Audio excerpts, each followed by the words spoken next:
आपण माने देखि पारुथिबे केते टेस्टी और डिलीशियस देखा जाउची हैदराबादी चिकन।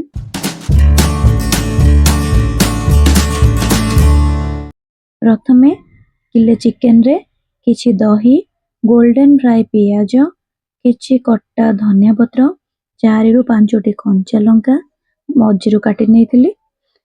तापरे सेथिरे किछि हळदी गुंड, फाळे लेंबू ताकु चिपुड़ी नेथिली। कलर पई काश्मीर लंका गुंड, अदा रसुण पेस्ट एवं स्वाद अनुसार लूण ए सब को भला भाबरे मिक्स करि नेली।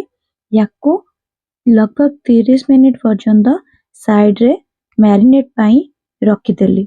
हैदराबादी चिकन रा मसाला बनेबा पाई गोटे फ्राई पैन को भला भाबरे गरम करि नेथिली। सेथिरे तेजपत्र 3टी, गोटे चामच जीरा, गोटे चामच फाଳ धनिया, 2 रु 3टी काश्मीर लंका को छोट छोट खंड करि नेथिली एवं दालचीनी 3 खंड। एई सब को 2 रु 3 मिनिट रोस्ट करी सेथिरे गोटे पियाज को छोट छोट खंड करी ए सब को हल्का पानी दे भला भाबरे ग्राइंड करि नेथिली। तापरे गोटे करेई रे किछि तेल देई ग्राइंड करथिया मसला को तेल बाहरिबा पर्यंत ताको लो टू मीडियम फ्लेम रे कुक करि नेली। देखंतु तेल छाड़ीबाटी स्टार्ट हे गलानी। एबे मैरिनेट करी रखिथिबा चिकन को एतरे ऐड करि नेली।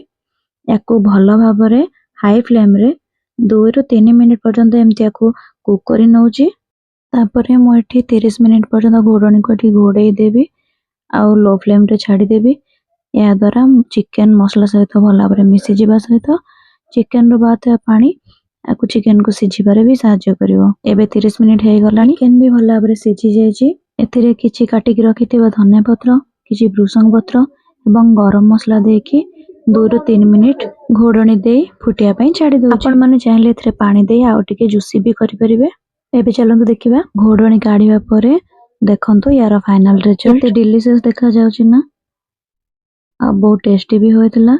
आपण माने एमिति घरे बनांतु एवं फैमिली सह एंजॉय करंतु। जदि मोर आज रेसिपी आपण मानको पसंद आसी थाए आपण निश्चिंत मो वीडियो को लाइक करिवे एवं मो चैनल को सब्सक्राइब करिवे।